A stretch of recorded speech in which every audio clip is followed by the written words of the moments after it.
falado muito sobre calvinismo inconsistente em vários lugares por diferentes perspectivas.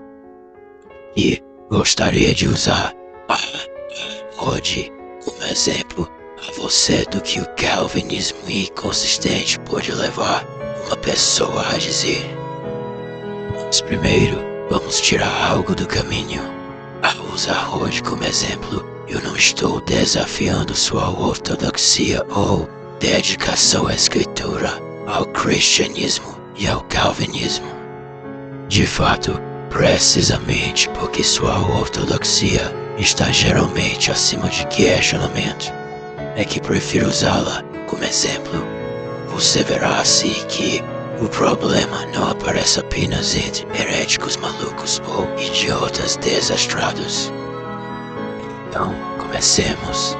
No contexto da discussão sobre que ação ex nihilo, Rod escreve: embora a criação absoluta de um novo ser a partir do nada nos seja reconhecidamente inconcebível, isso, de forma alguma, é mais inconcebível do que a relação da presciência infinita de Deus. A sua pré-ordenação ou seu governo providencial com a livre agência dos homens e nem mais inconcebível do que muitas outras verdades em que nós somos todos forçados a crer. Em outras palavras, a doutrina bíblica da criação é inconcebível. Mas tudo bem, pois muitas outras doutrinas bíblicas também são inconcebíveis e isto torna tudo melhor. Devemos incluir isso. A pergunta melhor é se a Bíblia fala de suas próprias doutrinas dessa maneira. A Bíblia diz que as suas doutrinas são racionalmente inconcebíveis. A Bíblia diz que suas doutrinas são racionalmente tão difíceis de aceitar que devemos ser forçados a crer nelas.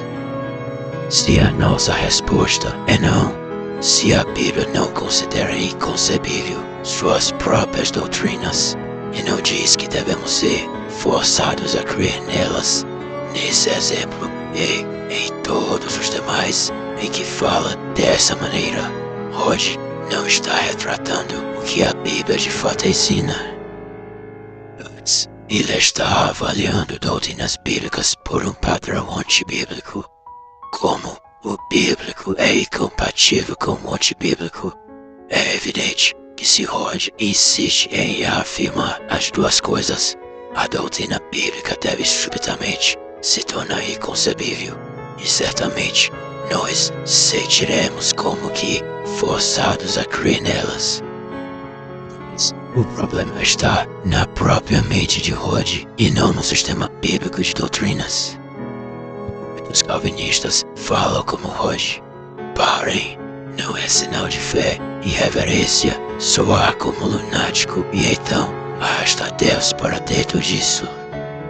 Como você tenta defender a doutrina cristã e está considerando sua própria cosmovisão inconcebível e que é forçado a crer nelas. Esse tipo de declaração antibíblica é irracional que não cristãos frequentemente se aproveitam. Ora, o que você acha que eu deveria fazer se alguém trouxesse essa citação a um debate? Uma defesa adequada do Evangelho, devo renunciar a Rod, pelo menos nesse ponto. Eu preciso dizer que pelo menos neste ponto, mas também em outros muitos, ele não fala por mim, nem pela Escritura. Ele está errado.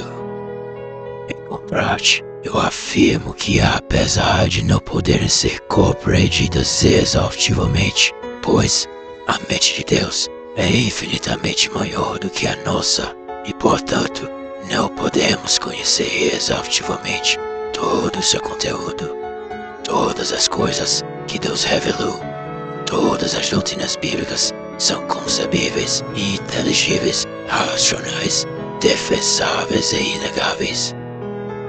Porque são pecadores e irracionais. É impossível os incrédulos afirmarem o que é santo e racional e, Assim, a menos que Deus opere diretamente e mude suas mentes, eles jamais poderão crer. Por outro lado, todas as doutrinas bíblicas são de fácil crença aos eleitos, porque Deus lhes concedeu o dom de fé e os tornou racionais pela iluminação de suas mentes. As doutrinas bíblicas somente serão inconcebíveis se forem avaliadas por alguma premissa ou padrão irracional. O que nós precisamos fazer é deixar de lado essas suposições e princípios falsos que não fazem parte da cosmovisão bíblica, em primeiro lugar. Mas, se você assumir princípios e suposições de duas cosmovisões contraditórias e tentar uni-los num só elemento, terminará de fato com algo inconcebível. Só não chame isso de cristianismo ou calvinismo.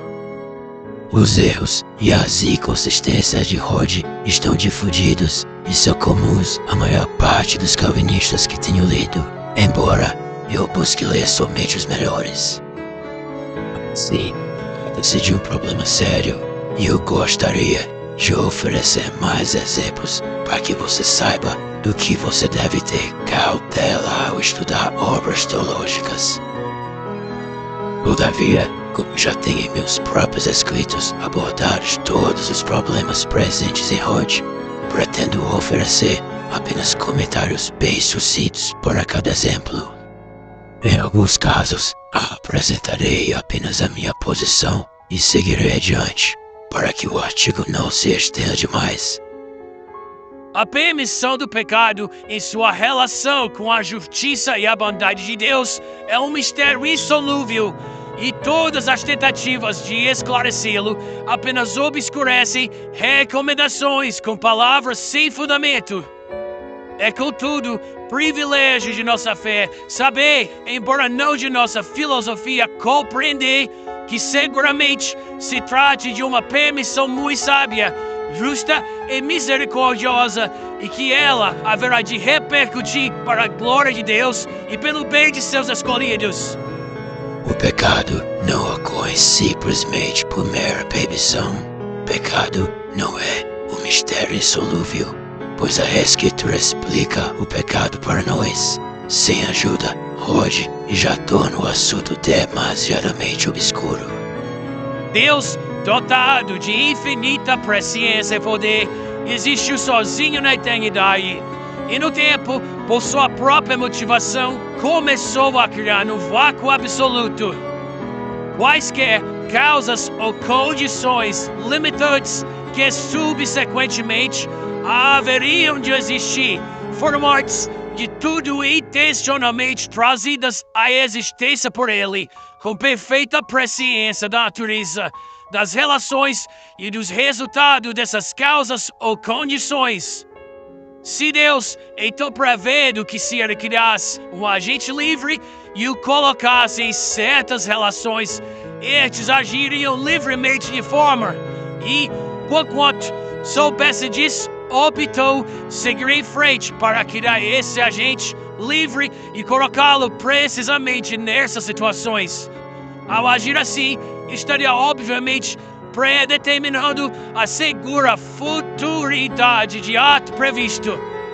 Todavia, o decreto permissivo de Deus verdadeiramente determina a certeza futura do ato, porque Deus, indubitavelmente, sabendo que o homem em questão, nas devidas circunstâncias, assim agiria, estabeleceu esse homem precisamente nessas circunstâncias e que ele haveria de assim agir.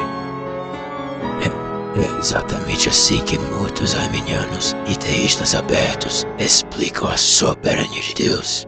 Que Deus exercite sua soberania sobre os homens ao meramente os colocar em certas situações e que sabe de antemão como eles pensariam e agiriam, em vez de diretamente agir sobre as suas mentes para determinar seus pensamentos e ações. O que Rod diz aqui não é apenas calvinismo inconsistente. Isso não é calvinismo ou cristianismo de forma alguma.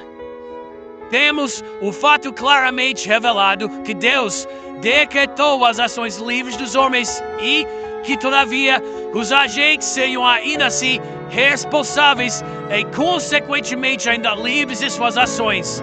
Atos capítulo 2, versículo 23, Atos capítulo 3, versículo 18, Atos capítulo 4, versículo 27 e 28, e Gênesis capítulo 50, versículo 20, e etc. Ele usa essa linguagem por todo o livro, mas ainda que algumas dessas passagens afirmem explicitamente que os atos foram pré-determinados por Deus, nenhuma delas diz que esses atos eram livres. De fato, é bastante óbvio que essas passagens explicitamente provam o contrário daquilo que Rod afirma. Provam que todos esses atos foram pré-determinados por Deus de uma forma que os homens não eram livres. Assim, a liberdade revelada existe puramente na imaginação falaciosa de Rod. Além do mais, Rod jamais prova que responsabilidade pressupõe liberdade, uma premissa antibíblica que tem maculado a maioria das obras calvinistas e mutilado muito dos seus argumentos. Uma premissa que eu tenho repetidas vezes desafiado a conclusivamente refutado.